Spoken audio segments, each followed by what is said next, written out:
Bonjour à tous, je suis ravie de vous retrouver aujourd'hui dans une nouvelle vidéo. Donc si vous avez vu ma première vidéo annonçant mon retour en fait sur YouTube, c'était beaucoup à cause de cette vidéo-ci, puisque pour être tout à fait honnête avec vous, j'avais plus ou moins zappé que le mois de mai était le mois de la fantasy, puisque vraiment je m'intéresse à l'univers de Booktube et bien depuis maintenant un an, et c'était justement à cette période-ci où j'avais mis mon nez dedans pendant le premier confinement. Donc j'ai toujours eu des livres, j'ai toujours kiffé ça, j'en ai toujours acheté pas mal, mais c'est vrai que depuis un an, à cause de cet environnement booktubesque, j'ai vraiment éclaté ma pile à lire. J'avais très envie de participer à ce challenge, ce sera pour moi la première fois que je participe à un challenge littéraire avec une pile à lire, tout ça, donc je trouve ça... Je suis excitée à l'idée.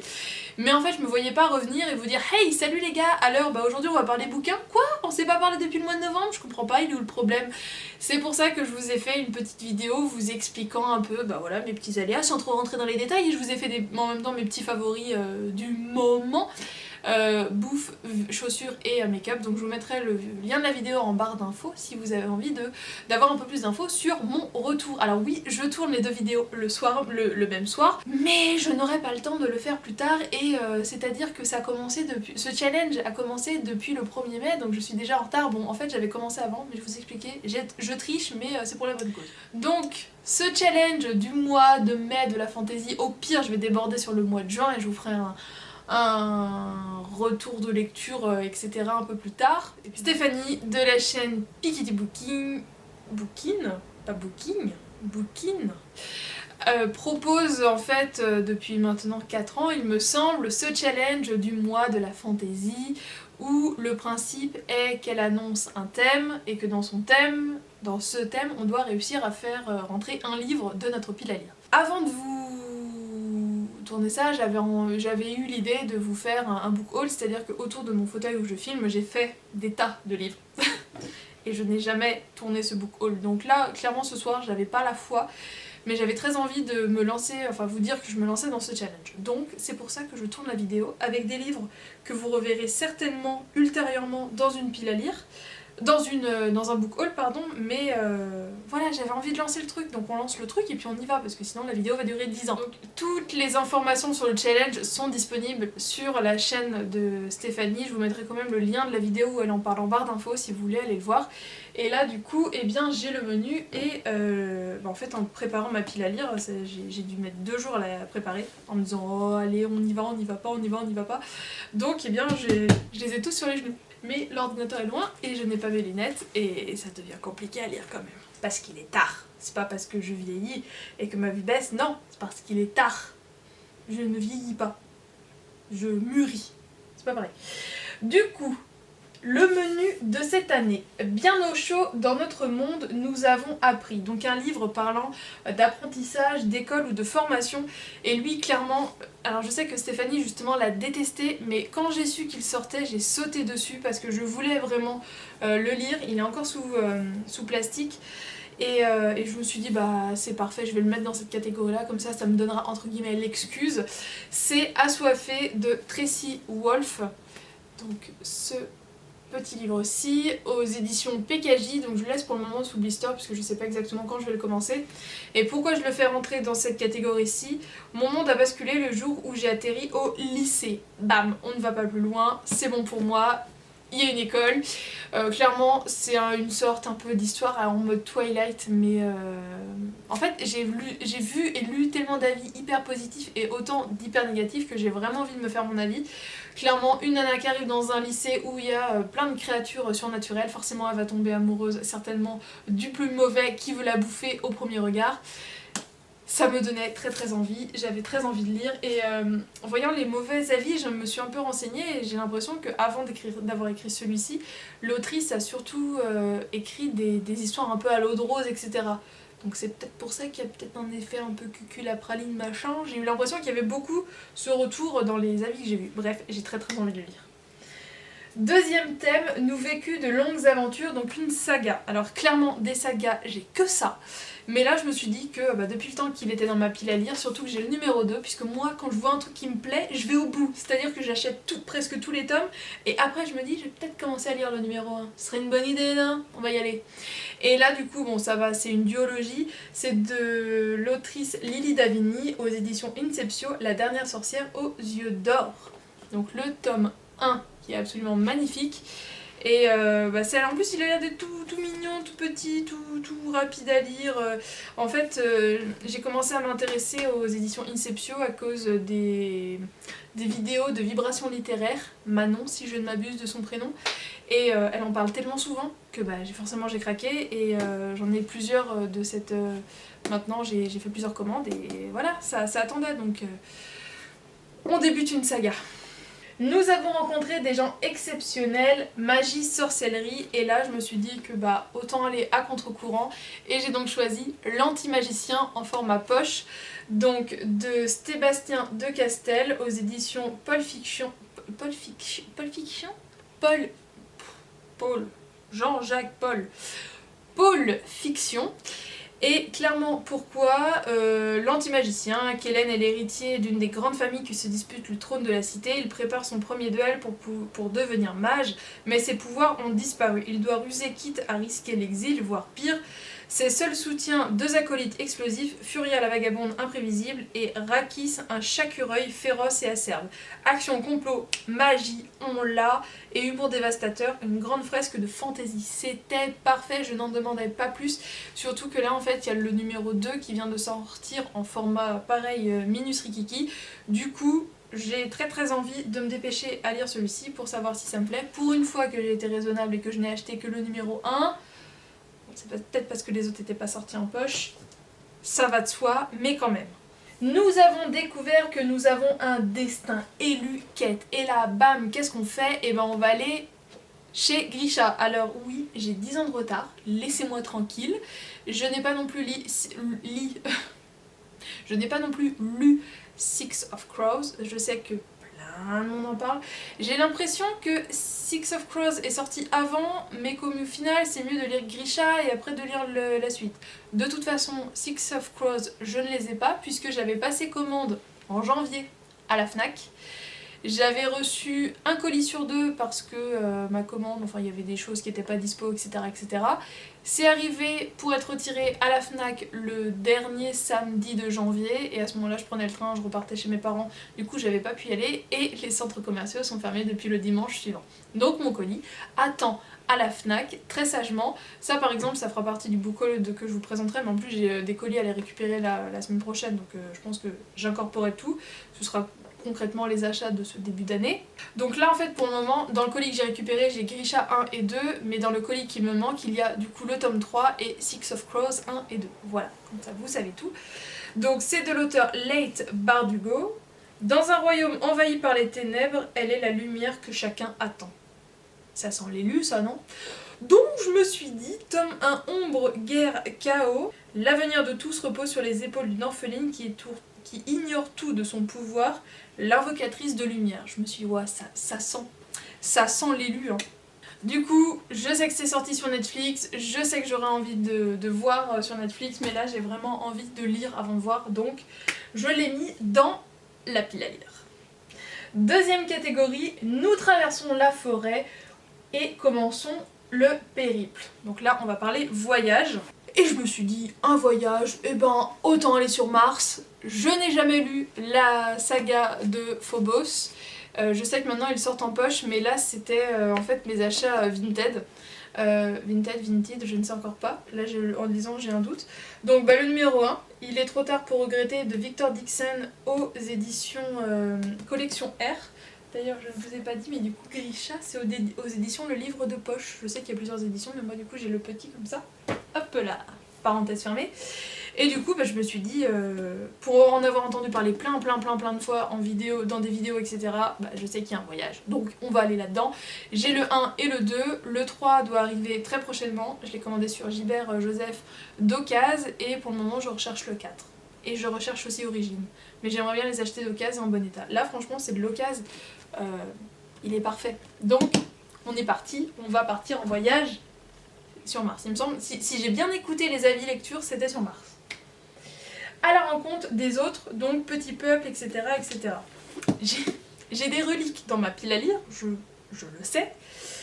J'ai pas honte, parce que je sais que je les lirai un jour, du moins j'espère. Et là, clairement, ça date de du moment de la sortie du film. Bilbo le Hobbit. Si c'est pas du Petit Peuple, ça. Pour l'histoire, j'ai lu Le Seigneur des Anneaux l'année du bac de français, donc en première, donc j'avais 16 ans. Entre mes lectures imposées, je me suis fait le Seigneur des Anneaux. D'ailleurs, il faudrait peut-être que je le relise, ça pourrait être intéressant, mais j'ai tellement de choses dans ma pile à lire que oui, bien sûr Mimi, tu vas le relire un jour. Et en fait, je savais qu'il y avait eu Bilbo le Hobbit, mais à l'époque j'avais pas acheté, et quand le film est sorti, du coup j'ai vu les 3 films au cinéma, et quand le premier est sorti, eh bien je m'étais acheté Bilbo le Hobbit de J.R.R. Tolkien, aux éditions Le Livre de Poche, avec son petit son petit coffret unitaire, dirons-nous. Donc voilà, je ne pense pas que j'ai besoin de vous le présenter. Ça faisait longtemps que je me disais il faudra que je me lance. Il est écrit minusculement petit, c'est tout petit. C'est vraiment tout petit. Il sent encore le livre neuf, alors que il a déjà plusieurs années. Mais comme il était bien caché dans sa petite caverne. Et en fait avec ce livre-là, je vais faire deux catégories, je vais vous le représenter après. Donc à la rencontre des autres, Petit Peuple, une partie à cloche-pied, lance-t-on un défi, clairement cette pile à lire est un défi, n'allons pas par 4 chemins, c'est un défi, parce que depuis le début d'année je n'ai pas fini un livre, non. Donc là c'est quand même un beau défi, puisque voilà, je reprends tout maintenant, les vidéos, les livres, tout, ça fait 2 semaines que j'ai recommencé à lire, donc on est bon. La fin en la survolant, créature volante, clairement je me suis dit c'est bon, j'en ai d'autres où il y a des créatures volantes, mais pour avoir vu le film, je sais qu'on a une bonne histoire de dragon, de toute façon le visuel en parle, donc créature volante, on est bon, on reste avec ça. Vers d'autres contrées pour y trouver l'amour, une petite romance dans l'histoire, et en fait c'est, là je sais qu'on on parle d'amour à un moment donné, même si c'est pas du tout le cœur de l'histoire. C'est, dans le bon sens, ça ira mieux. Les enfants de Gaïa aux éditions Les Presses du Midi, de l'autrice J. Wintert, et en fait c'est un service presse que j'ai reçu l'année dernière. J'ai eu beaucoup de mal à commencer ce livre. En fait, l'autrice est adorable. Elle m'avait proposé de me l'envoyer quand le confinement en fait a commencé au mois de mars. La Poste avait refusé, donc ça avait décalé son envoi. Elle avait dû me l'envoyer du coup vers mai-juin. Donc je l'ai depuis mai-juin l'année dernière. Ce livre a même voyagé avec moi à Tahiti quand je suis partie 3 semaines en septembre-octobre 2021. 2020. C'était mon livre de chevet sur Moorea. Voilà. Pour un livre, t'as de la gueule quand même, t'as été mon livre de chevet à Moorea. Sauf que j'ai eu beaucoup de mal à rentrer dans l'histoire, donc je vous en reparlerai.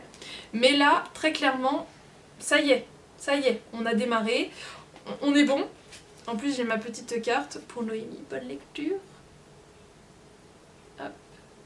Donc vraiment, je n'ai absolument pas envie de l'abandonner, et je ne voulais pas, je voulais vraiment le lire parce que ça me bottait de fou. Je vous parle pas du résumé, je vous en parlerai vraiment en point lecture parce que je sais que je vais le finir. Ça y est, j'apprécie ma lecture. Donc on en reparlera à ce moment-là, et à un moment il y a un petit chouchou-miou entre 2 personnages, donc c'est bon, on a une histoire d'amour et je suis ravie de pouvoir le caser dans ce challenge. Concrètement, vous avez 5 ados, jeunes adultes, la vingtaine, qui habitent dans le monde réel et qui arrivent dans un univers parallèle, Arcaia, et là, soi-disant qu'ils sont des élus. Mais c'est quoi ce bordel? Il y a des dieux, il y a des divinités, des monstres, des espèces de zombies, ça se fight. C'est bordel. On suit tout le monde en même temps, c'est-à-dire qu'à chaque chapitre, vous passez dans... Vous accompagnez un personnage, donc ça part dans tous les sens, c'est complexe, et le tout en moins de 300 pages, bref. Là, maintenant, au moment de ma lecture, j'adore. Pour y trouver un apprenti, littérature jeunesse, il est encore sous blister. un petit Néo de Michel Bussy. Alors pour le moment, à savoir que je n'ai jamais lu de Michel Bussy. J'ai acheté plusieurs de ses romans en format poche d'occasion. Et là, quand il est sorti, ça me tentait vraiment beaucoup. Donc c'est le tome 1, La chute du soleil de fer.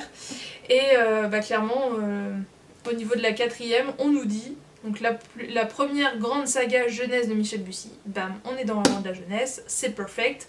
Dans un monde où les adultes ont disparu, allez hop là, allons-y, c'est parti, on est bon, c'est parfait. On est bon là, on est absolument bon. Et surtout que je sais que le numéro 2 doit sortir normalement assez prochainement, donc j'avais bien envie. Se laisser porter, lecture commune en laissant quelqu'un choisir un titre ou tirage au sort. Alors lecture commune, c'est pour le moment je me sens pas à l'aise étant donné que j'ai des rythmes de lecture un peu particuliers, je me cherche moi-même donc j'arriverai pas en fait à suivre le rythme de d'autres. Je suis toute seule actuellement sur Paris, donc demander à quelqu'un de choisir c'est un peu compliqué, à moins de le faire en visio mais bon. Et en fait il y avait ce livre là qui m'avait vraiment donné très envie lorsque je l'avais acheté sur Vinted et qui était juste devant moi dans ma pile à lire. Je me suis dit vas-y, c'est bon. Donc c'est Les sorcières du clan du Nord, le sortilège de minuit d'Irena Brignul. Et ça me tentait bien. Deux mondes que tout oppose, une grande amitié, une histoire ensorcelante. Poppy, adolescente rebelle, se fait renvoyer de tous les lycées qu'elle fréquente. L'innocente Clarée a du mal à se faire accepter par sa communauté secrète de sorcières. Leurs chemins n'auraient jamais dû se croiser, pourtant elles deviennent inséparables et la rencontre avec le mystérieux Léo achève de bouleverser leur destinée. Mais y a-t-il une frontière entre magie et réalité? Je me suis dit oui. Allons-y. Ça me tente bien. Donc c'est aux éditions Gallimard Jeunesse, voilà, ça me tentait franchement bien, donc il a atterri dans le challenge. Et pour finir, le dernier, découvrir une nouvelle ville, et là, il fallait choisir quelque chose d'urban fantasy, donc tout ce qui est bitlit, etc., etc. Je me suis dit, toi petit gars, on va recommencer. C'est le tome 1 de Chasseuse de vampires, Le sang des anges de Nalini Singh. Alors c'est clairement le livre le plus abîmé que je vous présente, parce que je pense que vous verrez au niveau des coins, il a morflé. Donc c'est aux éditions J'ai lu. Je déteste abîmer mes livres. Clairement je déteste. Maintenant j'ai toujours des petites pochettes, etc. pour les protéger lorsque je les transporte. Mais à l'époque, c'est quand je suis arrivée sur Paris, donc il y a 4 ans, c'était le livre que j'ai gardé dans mon sac à main pendant très longtemps et que j'essayais de lire en fait dans les transports. Et je n'ai pas réussi. Et ça, clairement, il est dans ma pile à lire depuis, je pense, pas mal de temps. J'avais dû le trouver dans les nouveautés à l'époque à Cultura. Et j'ai jusqu'au tome 8, il me semble, dans ma pile à lire. Car je vous dis que moi, quand j'y vais, j'y vais. Et ça me tentait de fou, sauf que dans les transports, j'arrivais pas à me concentrer. Donc il s'est abîmé, je l'ai mis de côté et j'ai jamais repris, alors qu'il me tentait de foufou. Donc les pages maintenant sont un peu jaunies. Et puis le livre il a pris quand même sur les coins, on le voit là, ça commence à se lever. Mais je me suis dit, bon, allez, c'est l'occasion, on y retourne. Je suis Elena de Véro et j'ai beau être la meilleure chasseuse de vampires du moment, je ne suis pas sûre d'être à la hauteur de mon prochain job, mon employeur étant le terrifiant Raphaël, archange à la beauté redoutable. Je n'ai aucun droit à l'erreur, même si c'est mission impossible. Cette fois, ce n'est pas un simple vampire rebelle que j'ai à chasser, c'est un archange déchu. Quand les archanges jouent, les mortels cassent. Je suis fatiguée. Bref, c'est une saga qui me fait extrêmement envie, donc je me suis dit c'est l'occasion. Puis en plus les petits livres comme ça, c'est plus facile pour moi à transporter dans le train, etc. Donc c'est pour ça que j'ai essayé de faire quand même moite-moite format poche et format un peu plus grand. C'est tout ce que j'ai à lire. Donc très clairement, je sais que sur le mois de mai c'est pas possible, mais j'aimerais bien, tant pis si je finis au mois de juin, mais voilà, comme je vous dis, on est au mois de mai, j'ai pas fini un livre, je suis en train de traîner Les Enfants de Gaïa depuis déjà pas mal de mois, je l'ai commencé, arrêté, recommencé, on en reparlera, mais là c'est vraiment un énorme challenge pour moi de finir tout ça. Il faudrait vraiment que j'arrive à me mettre dans ma bulle et à carburer en lecture, mais j'espère vraiment y arriver. Donc voilà, je me suis dit, histoire de me motiver, eh bien je vais vous mettre dans la confidence, et puis je vais essayer de carburer tout ça en lecture. Et bien voilà, j'espère que cette vidéo pile à lire challenge vous a plu. N'hésitez pas à me dire si vous également vous allez y participer, et si c'est le cas, indiquez-le moi en commentaire et j'irai voir si vous le faites sur Insta, sur Facebook, ou si vous avez des chaînes YouTube. Bref, je suis très curieuse de savoir tout ça. Dites-moi tout ça en commentaire. Je vous fais d'énormes bisous et je vous dis à très bientôt dans une prochaine vidéo. Ciao.